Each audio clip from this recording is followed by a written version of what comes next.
Universitas di Kubang, Semarang, perguruan tinggi terkemuka di Semarang, Jawa Tengah. Peringkat 2 sekota Semarang, peringkat 4 se-Jawa Tengah, peringkat 77 se-Indonesia. Akreditasi A, Fakultas Ekonomika dan Bisnis, Fakultas Teknologi Informasi, Fakultas Hukum, Fakultas Bahasa dan Ilmu Budaya, Fakultas Teknik, Fakultas Pariwisata, dan program Pasca Sarjana. Mulai masa depanmu dari sini. Unisbank hebat! Halo, kembali lagi dengan saya Ike Octaviana Pitu dengan NIM 20.05.52.0117 Fakultas Ekonomika dan Bisnis, Prodi S1 Akuntansi, Universitas di Kubang, Semarang. Kali ini saya akan mempresentasikan tentang kode etik profesi akuntan publik, di mana dengan tema anggota yang berpraktik melayani publik. Saya harap presentasi saya kali ini dapat memberikan manfaat bagi semua orang dan bagi teman-teman yang menyaksikan. Selamat menyaksikan. Pertama, yaitu pembahasan.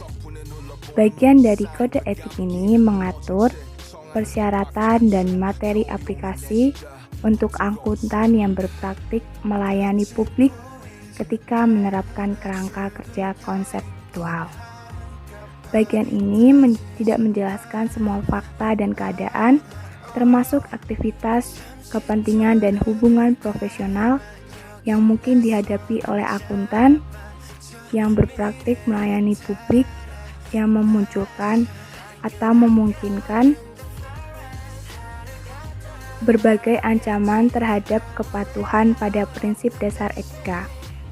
Dengan demikian, kerangka kerja konseptual mensyaratkan akuntan yang berpraktik melayani publik untuk selalu waspada terhadap berbagai fakta dan keadaan tersebut. Yang pertama yaitu penerapan kerangka kerja konseptual akuntan yang berpraktik melayani publik. Ketika berhadapan dengan suatu permasalahan etika, akuntan harus mempertimbangkan konteks yang mencakup suatu permasalahan yang muncul atau mungkin muncul.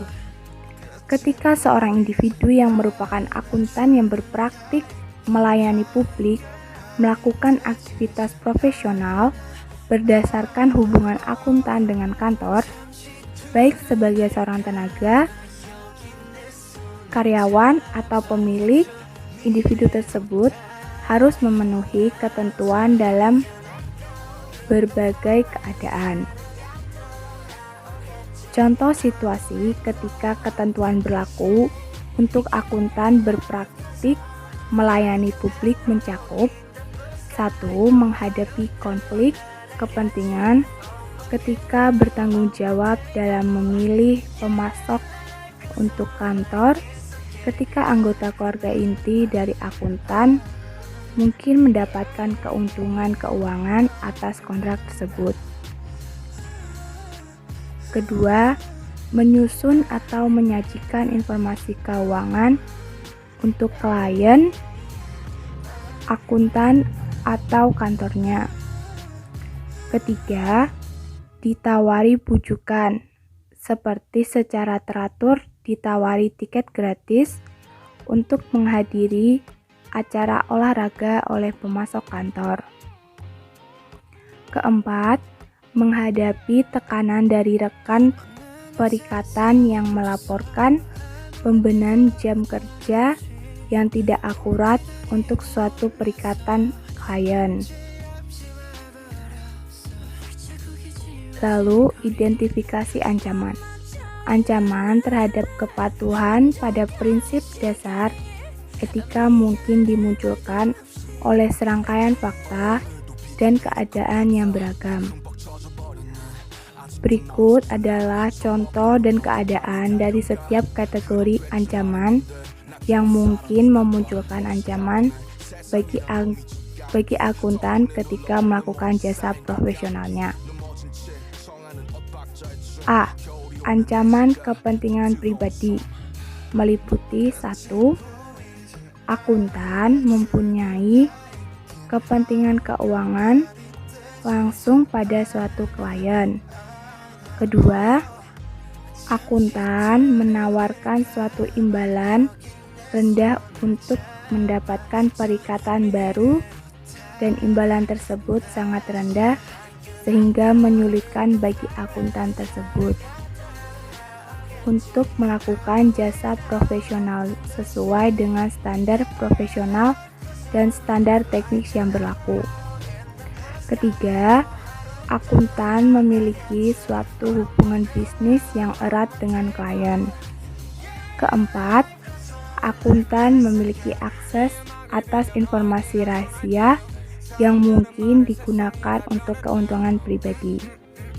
Yang keempat, akuntan menemukan kesalahan yang signifikan ketika mengevaluasi hasil dari jasa profesional sebelumnya yang dikerjakan oleh anggota tim dari kantor akuntan.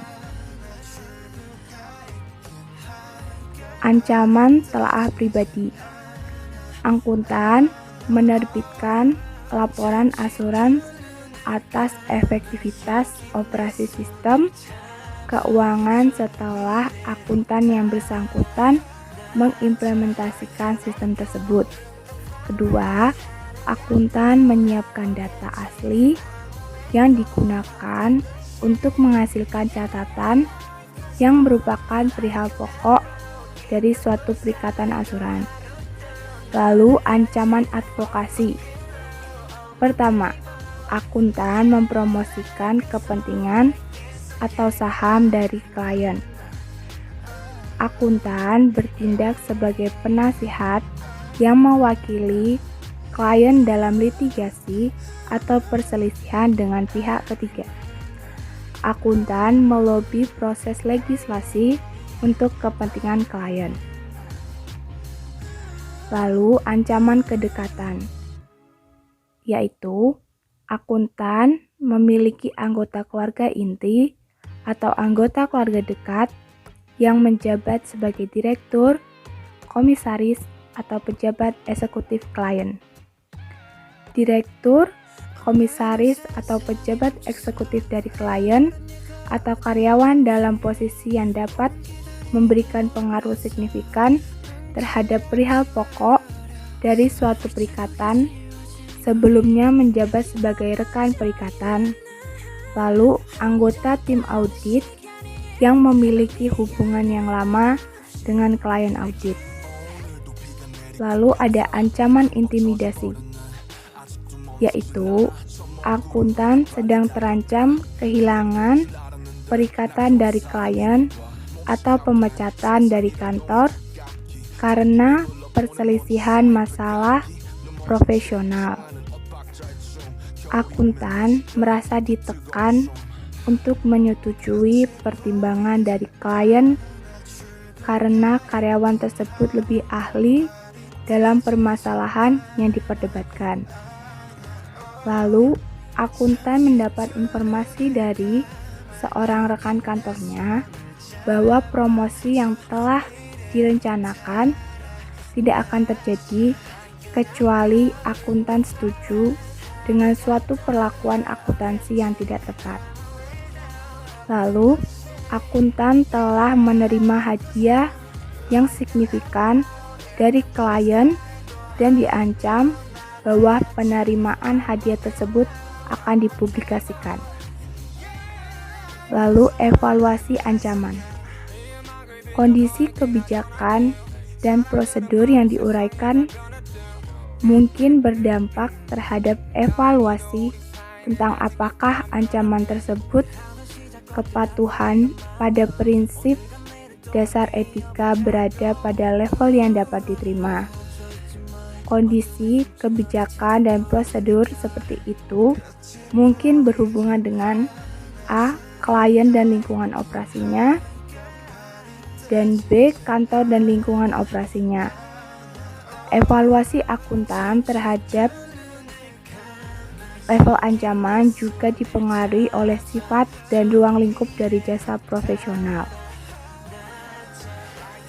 Mari kita bahas satu persatu dari klien dan lingkungan operasinya. Evaluasi akuntan tentang level ancaman mungkin dipengaruhi oleh apakah klien merupakan A. klien audit dan apakah klien audit tersebut merupakan entitas dengan akuntabilitas publik. B. klien asuran yang bukan merupakan klien audit. Atau C.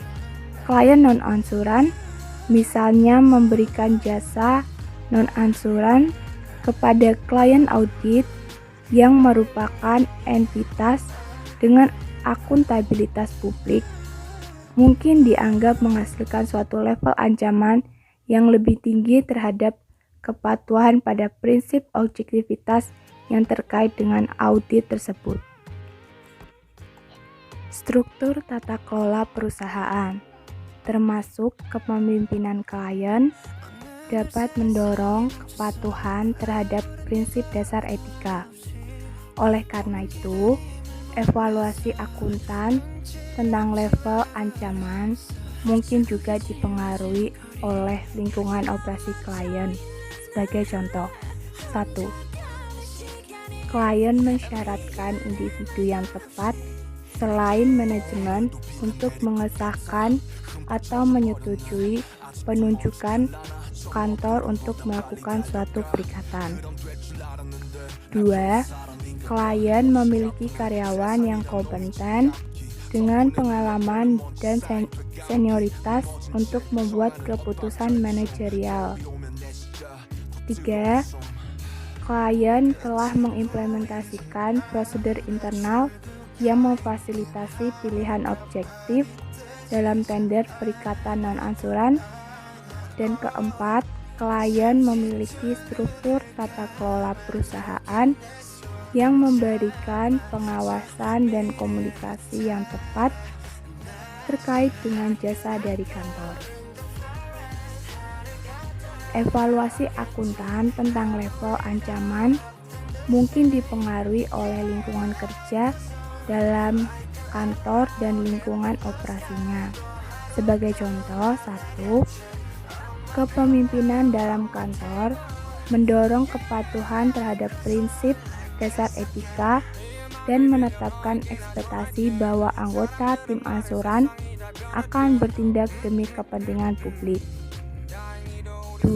Kebijakan atau prosedur menetapkan dan memantau kepatuhan terhadap prinsip dasar etika oleh semua personal. 3. Kompensasi, penilaian kerja dan kebijakan serta prosedur pendisiplinan yang mendorong kepatuhan terhadap prinsip dasar etika. 4. Pengelolaan terhadap ketergantungan pendapatan yang diterima dari satu klien. 5.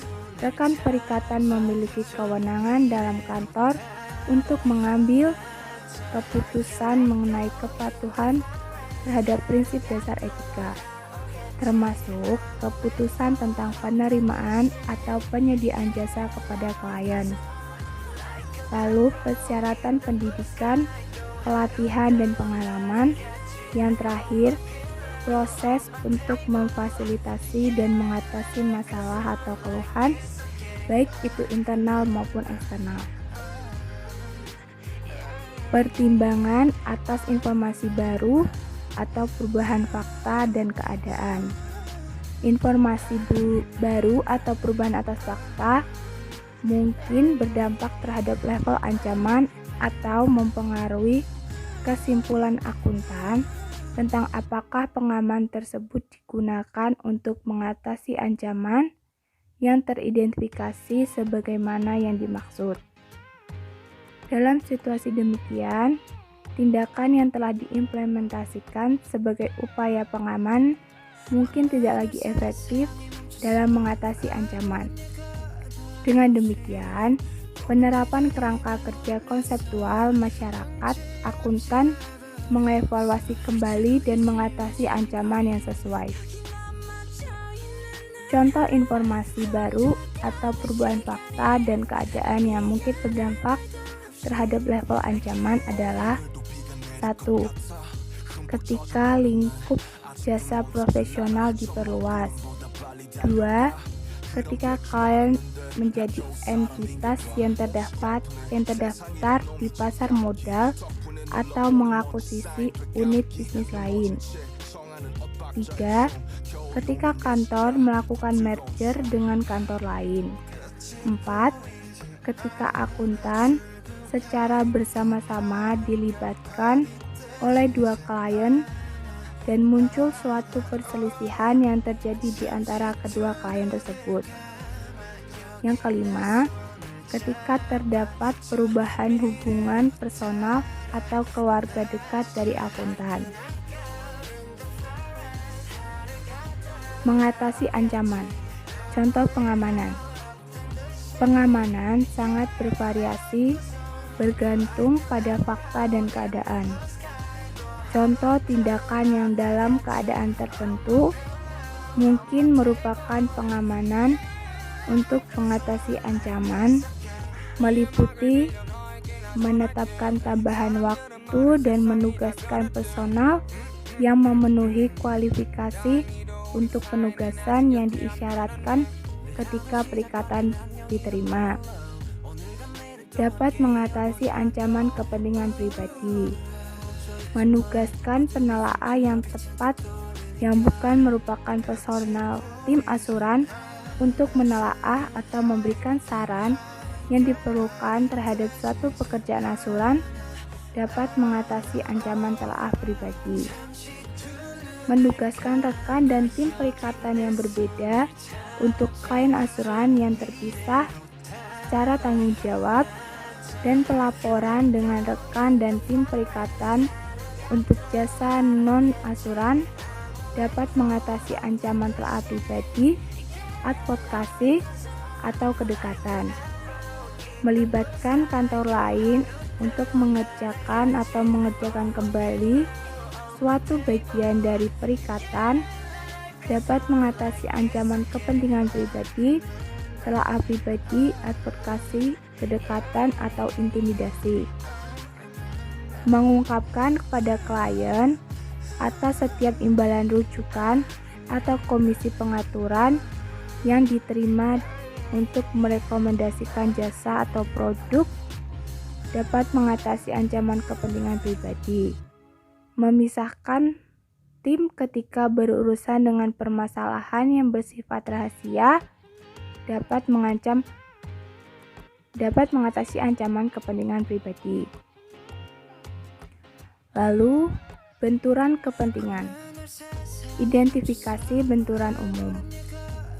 Sebelum menerima suatu hubungan, perikatan atau hubungan bisnis dengan klien baru, setiap akuntan harus melakukan langkah-langkah yang rasional untuk mengidentifikasi berbagai keadaan yang mungkin memunculkan benturan kepentingan dan mengakibatkan ancaman terhadap kepatuhan pada satu atau lebih prinsip dasar etika. Langkah-langkah tersebut termasuk mengidentifikasi yaitu 1. Sifat dari kepentingan dan hubungan yang relevan antara para pihak yang terlibat.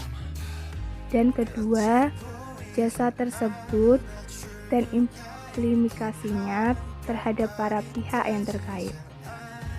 Proses identifikasi benturan kepentingan yang efektif akan membantu akuntan ketika melakukan langkah-langkah yang rasional untuk mengidentifikasi kepentingan dan hubungan yang mungkin memunculkan benturan kepentingan aktual atau potensial, baik sebelum menerima perikatan maupun selama pelaksanaan perikatan. Proses tersebut termasuk mempertimbangkan permasalahan yang diidentifikasi oleh pihak eksternal, misalnya klien atau klien potensial. Semakin dini suatu benturan kepentingan aktual atau potensial teridentifikasi, maka semakin besar kemungkinan akuntan dapat mengatasi ancaman yang muncul dari benturan kepentingan tersebut. suatu proses yang efektif untuk mengidentifikasi berbagai benturan kepentingan yang aktual atau potensial akan bergantung pada beberapa faktor berikut, yaitu sifat dari jasa profesional yang dilakukan, ukuran dari kantor, ukuran dan sifat dari klien, struktur dari kantor, misalnya jumlah dan lokasi geografis kantor. Perubahan keadaan. Setiap akuntan harus tetap waspada terhadap perubahan dari waktu ke waktu atas sifat jasa, kepentingan, dan hubungan yang dapat memunculkan benturan kepentingan saat melakukan perikatan. Sifat dari jasa, kepentingan, dan hubungan yang relevan mungkin berubah selama pelaksanaan suatu perikatan. Hal ini mungkin benar terutama ketika akuntan diminta untuk melakukan suatu perikatan dalam situasi ketika pihak-pihak yang melibatkan akuntan tersebut mungkin dalam posisi yang berlawanan. Meskipun pada awalnya pihak-pihak tersebut tidak terlibat dalam suatu sengketa. Jaringan kantor. Jika suatu kantor merupakan anggota dari suatu jaringan, maka akuntan harus mempertimbangkan benturan kepentingan, termasuk setiap benturan kepentingan ketika akuntan tersebut memiliki alasan untuk meyakini terjadi atau mungkin terjadi karena kepentingan dan hubungan dari jaringan kantor. Faktor-faktor yang dipertimbangkan ketika mengidentifikasi kepentingan dan hubungan yang melibatkan suatu jaringan kantor meliputi sifat dari jasa profesional yang diberikan, klien yang dilayani oleh jaringan tersebut, lokasi wilayah dari semua pihak yang terkait. Ancaman dari benturan kepentingan.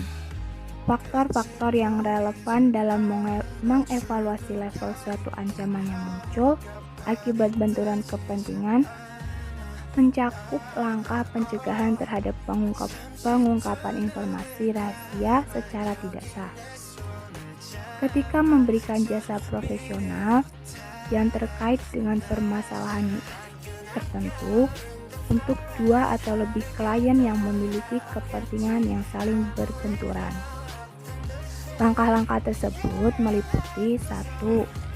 Memiliki tempat praktik yang terpisah untuk fungsi khusus dalam kantor yang mungkin berfungsi sebagai penghambat alur informasi rahasia klien dari satu divisi ke divisi lain dalam kantor.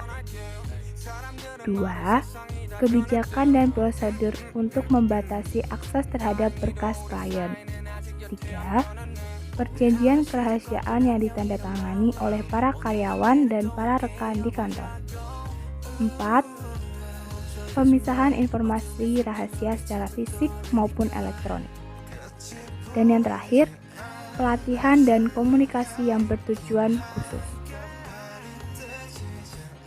Selanjutnya yaitu contoh tindakan yang dapat menjadi pengamanan dalam mengatasi ancaman yang muncul karena benturan kepentingan meliputi sebagai berikut.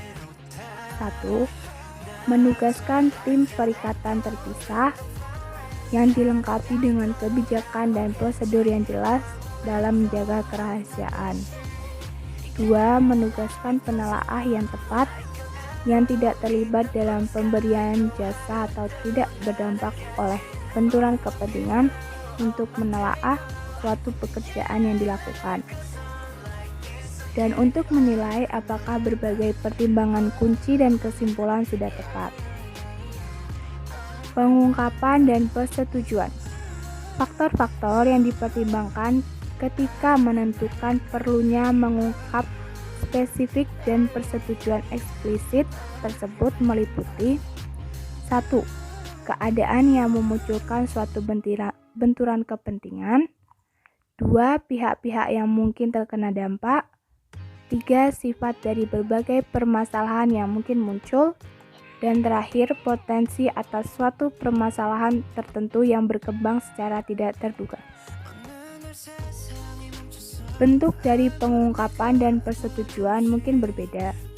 Sebagai contoh, pengungkapan secara umum kepada para klien mengenai berbagai keadaan bahwa berdasarkan kelaziman praktik komersial, angkutan tersebut tidak memberikan jasa profesional secara eksklusif kepada satu klien. Misalnya, melakukan jasa profesional tertentu dalam sektor pasar tertentu. Hal tersebut memungkinkan klien memberikan persetujuan secara umum. Sebagai contoh, akuntan dapat membuat pengungkapan umum berdasarkan persyaratan dan ketentuan terstandarisasi untuk perikatan. Pengungkapan spesifik kepada klien yang berdampak oleh suatu keadaan dari benturan kepentingan tertentu, termasuk penyajian terperinci yang memungkinkan klien untuk membuat suatu keputusan memadai terkait dengan permasalahan tersebut dan untuk memberikan persetujuan secara eksplisit berdasarkan informasi tentang permasalahan tersebut. Pengungkapan tersebut mungkin mencakup penyajian terperinci tentang keadaan dan penjelasan komprehensif tentang pengamanan yang direncanakan dan risiko yang melekat.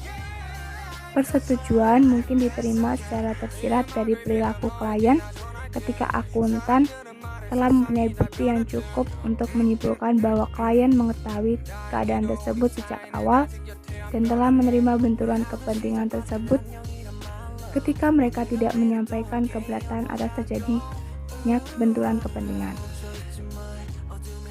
Secara umum, akuntan perlu untuk mengungkapkan sifat benturan kepentingan dan bagaimana setiap ancaman yang muncul kepada klien yang terkena dampak benturan dan kepentingan. B. Memperoleh persetujuan dari klien akuntan yang terkena dampak untuk melaksanakan pemberian jasa profesional ketika pengamanan diterapkan untuk mengatasi ancaman. Jika pengungkapan dilakukan secara lisan atau persetujuan diberikan secara lisan atau tersirat, maka setiap akuntan dianjurkan untuk mendokumentasikan a. Sifat dari keadaan yang memunculkan benturan kepentingan, b. Pengamanan yang diterapkan untuk mengatasi ancaman, dan c. Persetujuan yang diperoleh. Kerahasiaan. Akuntan harus waspada terhadap prinsip kerahasiaan termasuk ketika membuat pengungkapan atau berbagai informasi dari dalam kantor atau jaringan, mencari panduan dari pihak ketiga, menetapkan persyaratan dan materi aplikasi yang relevan dengan situasi yang mungkin memunculkan ancaman terhadap kepatuhan pada prinsip kerahasiaan.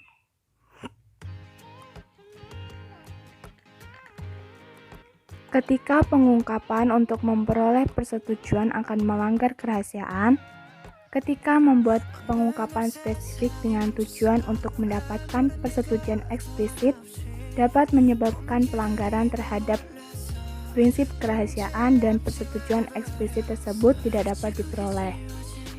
Maka kantor hanya akan menerima atau melanjutkan perikatan jika a. Kantor tidak melakukan peran advokasi bagi satu klien dalam posisi berseberangan terhadap kliennya yang lain sehubung dengan permasalahan yang sama. B. Terdapat mekanisme tertentu untuk mencegah pengungkapan informasi rahasia di antara para tim perikatan yang menangani dua klien. Dan C. Kantor meyakini bahwa pihak ketiga yang rasional dan memiliki informasi yang memadai dan dengan mempertimbangkan semua fakta dan keadaan yang tersedia. Pelanggaran kerahasiaan yang mungkin muncul misalnya ketika mencari persetujuan untuk memberikan jasa yang terkait transaksi kepada satu klien dalam kaitannya dengan proses pengambil alihan secara paksa oleh klien lain dari kantor tersebut. Melakukan investigasi forensik untuk klien sehubung dengan dugaan tindakan kecurangan ketika kantor memiliki informasi rahasia yang diperoleh melalui pelaksanaan suatu jasa profesional dari klien yang mungkin terlibat dalam kecurangan tersebut. Penunjukan profesional. Ancaman untuk mematuhi prinsip integritas atau perilaku profesional mungkin muncul misalnya dari masalah yang ditanyakan terkait dengan klien. Berbagai permasalahan klien jika diketahui mungkin mengancam kepatuhan terhadap prinsip dasar etika termasuk keterlibatan klien dalam aktivitas ilegal dan ketidakjujuran atau praktik pelaporan keuangan yang dipertanyakan dan perilaku tidak etis lainnya. Faktor-faktor yang relevan dalam mengevaluasi level ancaman tersebut termasuk pengetahuan dan pemahaman tentang klien, pemilik, pengelola, dan semua pihak yang bertanggung jawab atas tata kelola dan aktivitas bisnis. Komitmen klien untuk mengatasi permasalahan yang dipertanyakan, misalnya untuk meningkatkan praktik tata kelola korporat atau pengendalian internal. Ancaman kepentingan pribadi terhadap kepatuhan pada prinsip kompetensi profesional dan kehati-hatian profesional muncul jika tim perikatan tidak memiliki atau tidak dapat memperoleh kompetensi untuk melakukan jasa Faktor-faktor yang relevan dalam mengevaluasi level ancaman tersebut termasuk pemahaman yang memadai atas sifat bisnis klien, kompleksitas operasi, persyaratan perikatan, dan tujuan, sifat dan lingkup dari pekerjaan yang dilakukan. Pengetahuan yang relevan atas industri atau perihal pokok. Pengalaman atas peraturan atau berbagai persyaratan pelaporan yang relevan, adanya kebijakan dan prosedur pengendalian mutu yang dirancang untuk memberikan keyakinan yang memadai bahwa perikatan diterima hanya jika tim perikatan mampu melaksanakan secara kompeten. Contoh tindakan yang dapat menjadi pengamanan untuk mengatasi suatu ancaman kepentingan pribadi meliputi mendugaskan personal perikatan dalam jumlah yang memadai dengan berbagai kompetensi yang sesuai dengan kebutuhan, menyetujui suatu jangka waktu yang realistis untuk melaksanakan perikatan, dan menggunakan tenaga ahli jika diperlukan. Perubahan penunjukan profesional umum, akuntan harus menentukan apakah terdapat alasan untuk tidak menerima perikatan ketika akuntan A diminta oleh klien potensial untuk menggantikan akuntan lain, B mempertimbangkan untuk melakukan penawaran atas suatu perikatan yang saat ini dilakukan oleh akuntan lain, atau C mempertimbangkan untuk melakukan pekerjaan yang saling melengkapi atau tambahan dari akuntan lain. Selanjutnya, pendapatan kedua.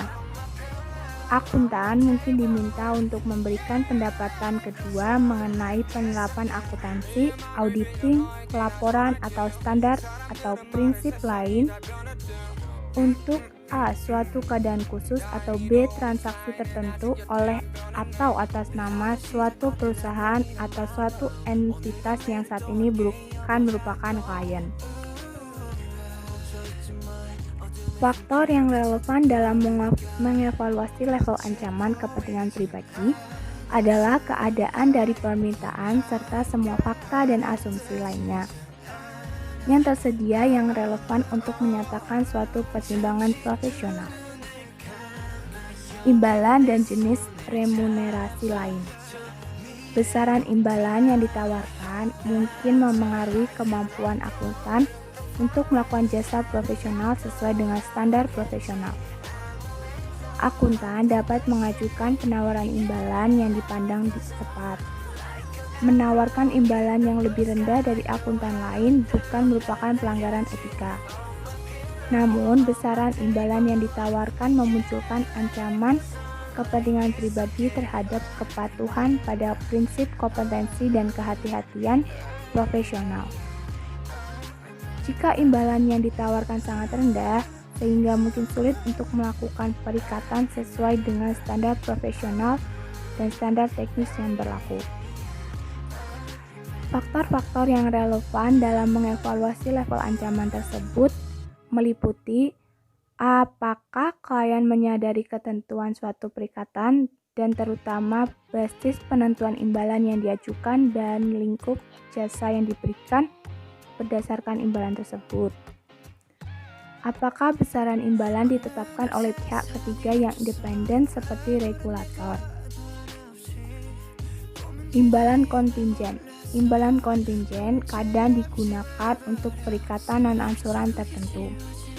Namun demikian, imbalan kontingen dapat memunculkan ancaman terhadap kepatuhan pada prinsip dasar etika, terutama ancaman kepentingan pribadi terhadap kepatuhan pada prinsip objektivitas dalam keadaan tertentu. Faktor-faktor yang relevan dalam pengevaluasian level ancaman tersebut mencakup 1. Sifat perikatan, 2. Rentang besaran imbalan yang dimungkinkan, 3. Basis penetapan besaran imbalan, 4. Apakah pihak ketiga yang independen menelaah keluaran atau hasil dari intransaksi, dan yang terakhir, apakah besaran imbalan ditetapkan oleh pihak ketiga yang independen seperti regulator. Imbalan rujukan dan komisi.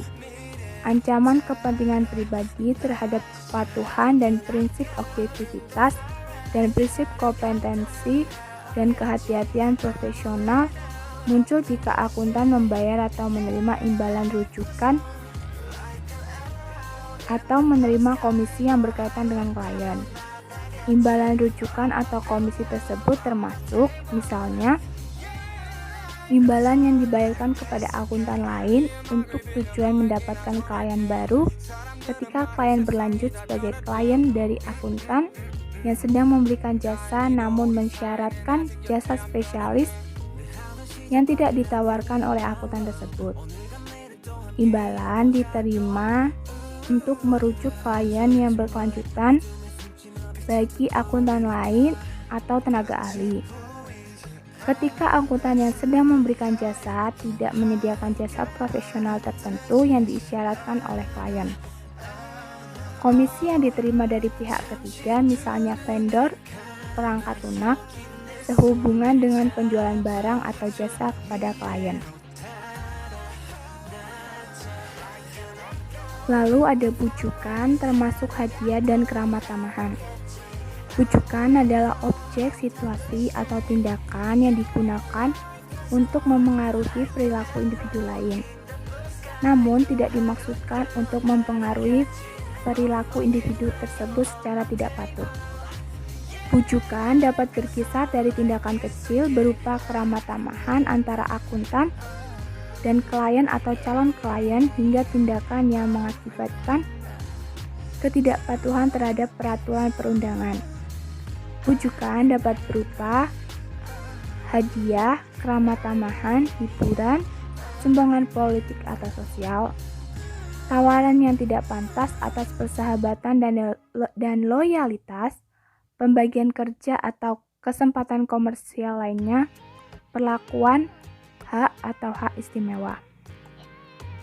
Lalu ada juga kustodi aset klien.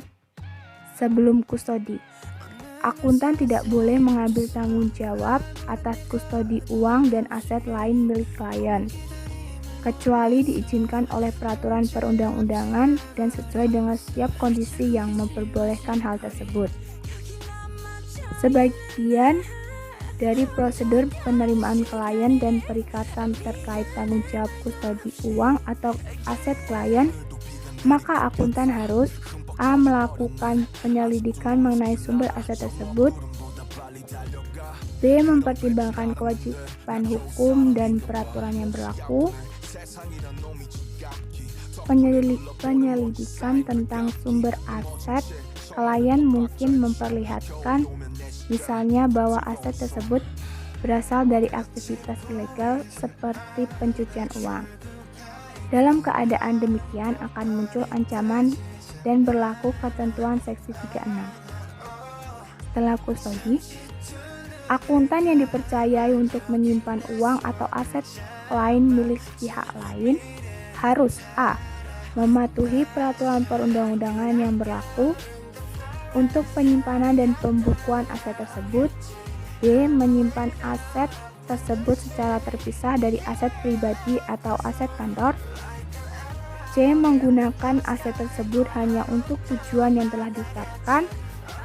Dan D. Setiap saat siap untuk mempertanggungjawabkan aset dan setiap penghasilan, dividen, atau keuntungan yang dihasilkan kepada siapapun yang berhak atas pembukuan tersebut.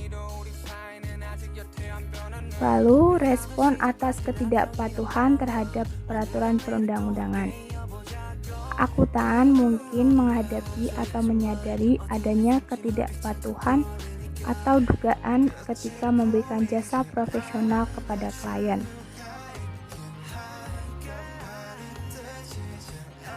Salah satunya, peraturan perundang-undangan yang secara umum memiliki dampak langsung terhadap penentuan jumlah dan pengungkapan yang material dalam laporan keuangan klien, dan peraturan perundang-undangan lain yang tidak memiliki dampak langsung terhadap penentuan jumlah dan pengungkapan dalam laporan keuangan klien.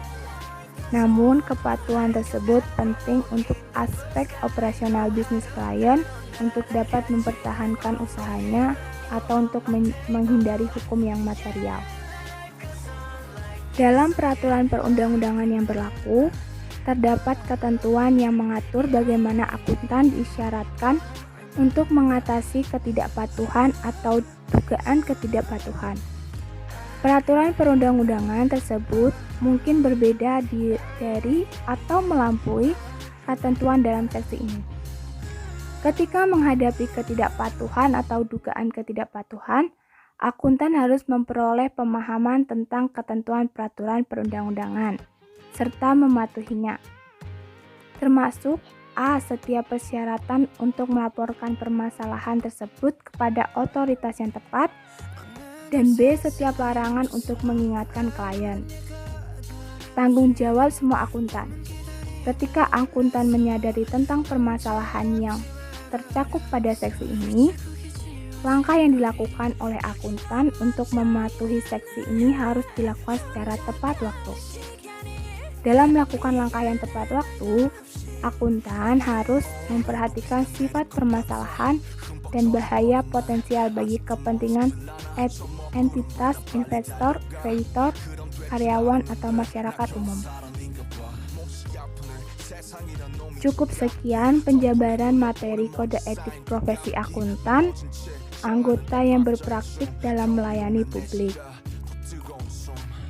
Sebelum saya mengakhiri presentasi kali ini, perkenankan saya menyampaikan suatu kata motivasi, di mana kata-kata ini saya terinspirasi dari boy group Korea yaitu BTS, di mana lagunya yang berjudul Tomorrow, di mana ada lirik yang menyemangati saya untuk terus bermimpi dan jangan pernah menyerah.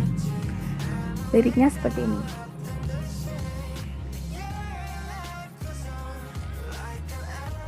Follow your dream like breaker, even if it breaks down. Don't ever run backward, never.